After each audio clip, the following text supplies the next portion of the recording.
Do you remember the very first time a set of car keys was dropped into your hand for you to drive completely on your own? Anybody remember that?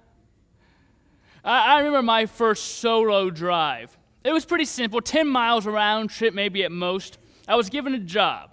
Go to the grocery store and pick up, I don't remember, let's say xanthan gum and kiwis because they're fun to say. My job was to go pick up xanthan gum and kiwis. But I also got permission to drive by my best friend's house, Davey, and pick him up. Because, you got to kind of rub it in someone's face when you can drive and they can't, especially if they don't get to for a whole nother year. So I had to, drive by this. So I got permission to do that and then go on this job. But I also had some warnings, some prohibitions. Don't be gone more than an hour. Don't get a ticket. Don't do anything stupid. As long as I kept to those three things, my job, my permission, and my prohibitions, I'd be good and have fun. Do you remember your first car? I know Jerry Randall does because he still has it. Anybody else remember? What was your first car? What was your first car? 71 Toyota Corona. Anybody else? Yeah. No recall. 54 Chevy 210. Yeah. 54 Mercury. 37 Chevy. Yeah.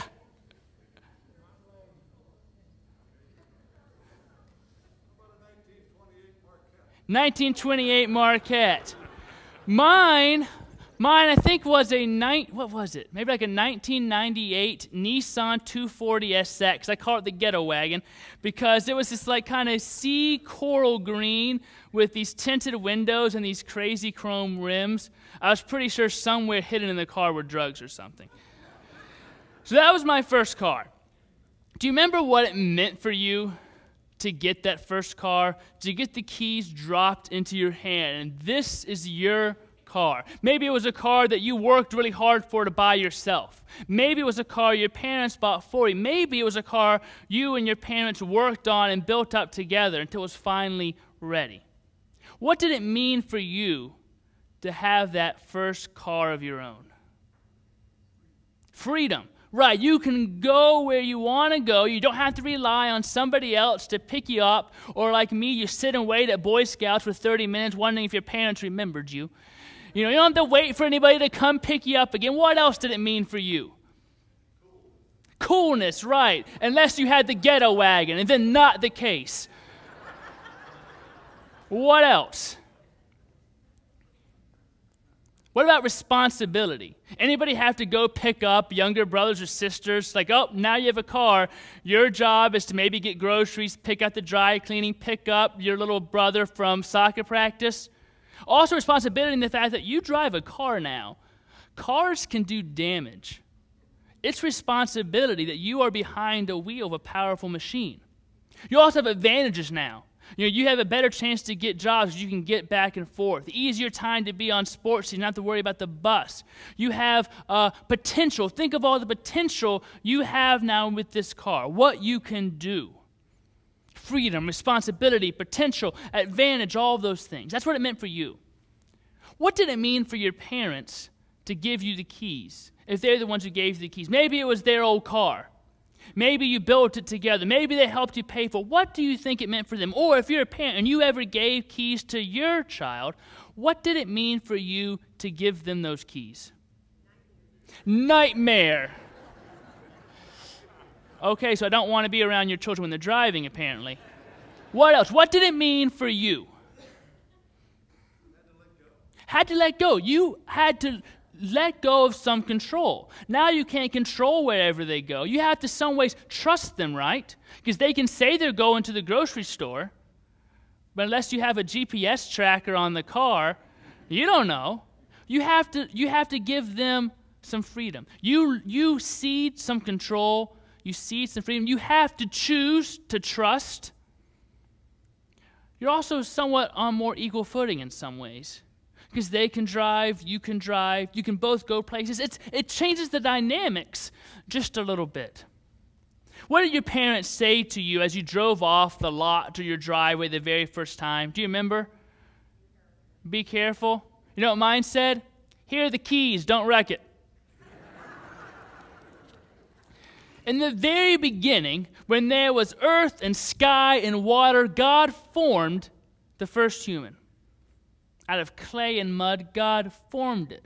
God did not just call it into being as we saw 2 weeks ago. In this story, God formed it. It's a bit more of an action verb, like God is really hands-on. God isn't afraid to get God's hands dirty and form it. It's this action verb. God creates a being totally dependent on God for form and for breath, for identity and life. And God doesn't just form a human, God plants a garden. Another kind of tactile action verb. God doesn't just say, let there be a garden, and boom, God plants a garden. And that's a God after Randy's heart right there, planting a garden. God is in creation, forming it, preparing it. God made it grow. And two things in the garden are mentioned specifically, two trees. The tree of life and the tree of the knowledge of good and evil. Now, there are all sorts of fun theological rabbit holes we can dive down with these two trees, but for now we're going to stay on the path and think that God plants a garden as a good place for this human creature, as a good habitat for it to live and grow. So here we have the ground of our story, our wonderful, fantastic, a little bit scary story.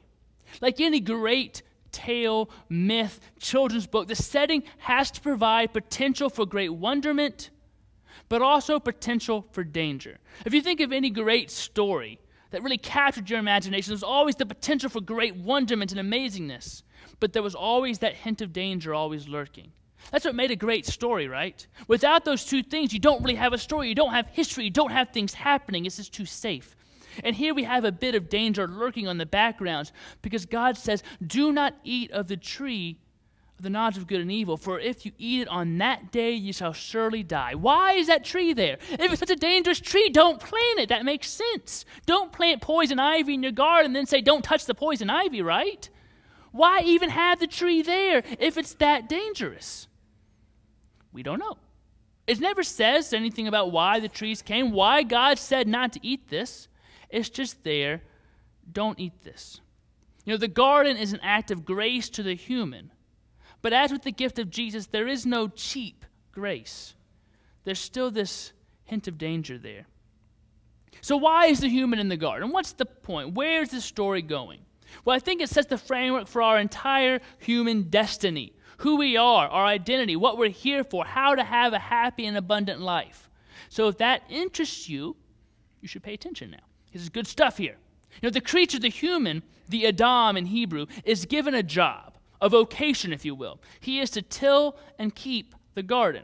Basically, he's to be like the shepherd or the gardener. The creature has work to do to enhance the garden, to tend to it so it continues to support the human. God doesn't just put us in paradise and say, okay, I'm taking care of everything, you just enjoy yourself. This is not a sandals resort. We have a vocation. We have work. From the very beginning, we are called and expected to share in God's work.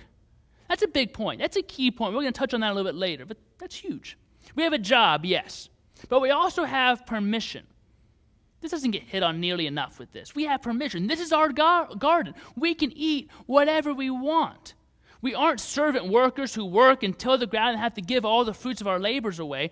We are permitted to enjoy and utilize creation. Permission. We have a job, we have permission, but we also have prohibition. It isn't explained. It often isn't in the old stories. We could spend a long time talking about why that particular tree and all that, but the point is that there is a prohibition, and the point is the authority of the one who makes the prohibition. And my parents didn't want to control me as a slave or anything, I don't think, maybe. They wanted me to grow up, experience freedom, make my own choices, but they also knew I was young and sometimes a little bit rash and stupid. I know you find it hard to believe, but there it is. So they gave me jobs, tasks to do to learn responsibility, boundaries, etc. You can be gone, but you need to be back at this time. You need to go, but you need to do this on the way.